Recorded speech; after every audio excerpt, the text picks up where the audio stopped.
সে যাই হোক, রকি ভাই আমার সাথে আসে মনে কর চা খেলো তো অনেক দুঃখ প্রকাশ করলো যে আমাদের জন্য নাকি তার বেচা কেনা কমে গেছে। কোনো মহিলা কাস্টমার তার দোকানে আসে না আমাদের পোলাপানের জন্য। ওর দোকানের সামনে থেকে ওই ক্লাবটা সরাইতে হবে মনে হয়। আমাদের জন্য একজন গরিব মানুষের লস হোক, এটা তো আমরা চাই না, তাই না?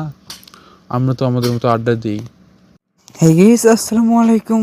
তো সবাই কেমন আছেন? আশা করি ভালো আছেন। তো আমি আল্লাহর রহমতে অনেক ভালো আছি।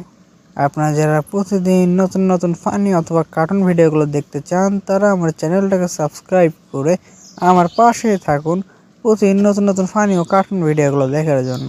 কিরে বন্ধু, গতকাল তোর কি ঝামেলা হয়েছে রে? আমার ঝামেলা আছে, কখন সেটা আমি নিজেই তো জানি না। তা আমাকে রকি ভাই করলো যে রকি ভাইয়ের সাথে বলতে বলে ঝামেলা করছো কিসে, কি নিয়ে নাকি নাকি আমাকে তো পুরোটা করলো না, খালি করলো তুই যা শুনিস আর কাছ থেকে লিখিয়েছে। ও, ওইটা কালকে তো মনে করে ওইটি ক্লাবত গেছিল, তোরা তো কেউ আসলো না। তাই ভাবলো যে ভাইয়ের সাথে যায় না, একটু দুষ্টামি করে আসি, তাই না দুষ্টামি করছি, তাছাড়া কোনো ঝামেলা লয়। তার রকি ভাই না করলো তুই বলে ভাইয়ের সাথে বলে রাগারাগি করছো। আরে আমি রাগারাগি করিনি, রকি ভাইয়া রাগারাগি করছে, বুঝছো? ওই ভাইয়ের না কাস্টমার আসলো, তো আমি যে কাস্টমার আমার দিন চলে গেছিল, এই জন্য আর কিছু লয়। তা ওটাই হলো তোর জন্য ভাইয়ের কত টাকা লস হয়ে জানিস? আমি রাগারাগি করছে মিশে দিয়ে যায় উল্লেখ করিস দোকানত। আমরা রানিটা ঘুরে আসবো, তুই দোকানত যাই উল্লেখ করবো কৃষক লস হয়ে যায় ভাইয়ের মেলা রেখে। হচ্ছে 1 মিনিটও না থাকিনি, 1 মিনিটের কয়টা কাস্টমার গেছে, সর্বোচ্চ 2টা কাস্টমার চলে গেছে, তাতে এত টাকা লস হয়েছে। আর আমি তো ঠিক মতো রাগারাগিও করিনি, আমি এমনি মজার চলে কথা বলছি ভাইয়ের সাথে, ভাই তো রাগারাগি করলো। দোস্ত আমার কমই আছে ওটি।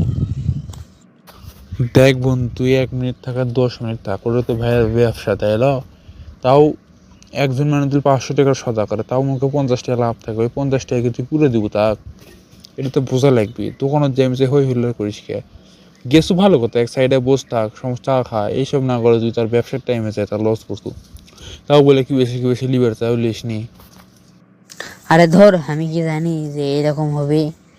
আমি আগে জানলে তো জীবনে ওটা যায় থাকলো নেহিনি, বুঝছো? আর ওটা আমি কেনেও নেহিনি, তোরা থাকলো না, তোরা নাই দেখেই আমি গেছি, নাহলে আমি এটা যাই আমার চেনা মানুষের দোকানে যাই, বিছানি বসছে আড্ডার দোকান, কি পাকলা? আর যাই গেলে আর হলে হবালাই, বাদ দে, ভাই কোষ যে আমি সরি বলছি।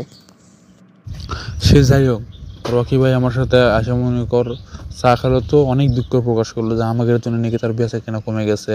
কোনো মহিলা কাস্টমার তার দোকানে আসে না আমাদের পোলাপানের জন্য। ওর দোকানের সামনে থেকে ওই ক্লাবটা সরাইতে হবে মনে হয়। আমাদের জন্য একজন গরিব মানুষের লস হোক, এটা তো আমরা চাই না, তাই না? আমরা তো আমাদের মতো আড্ডা দিই। তা বন্ধু, তুই কথাটা ঠিক আছে, সবাই তো আর একলা, কেউ ফেল করে টাকা থাকে আর কেউ তাইকে দেখেও না, বুঝছো? এইটা হচ্ছে ব্যাপারটা।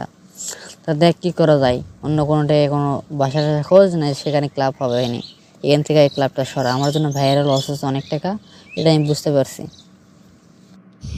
হ বন্ধু, পোলাপান সবাই এক লয়, এগুলো তো ভালোও করা যাচ্ছে না।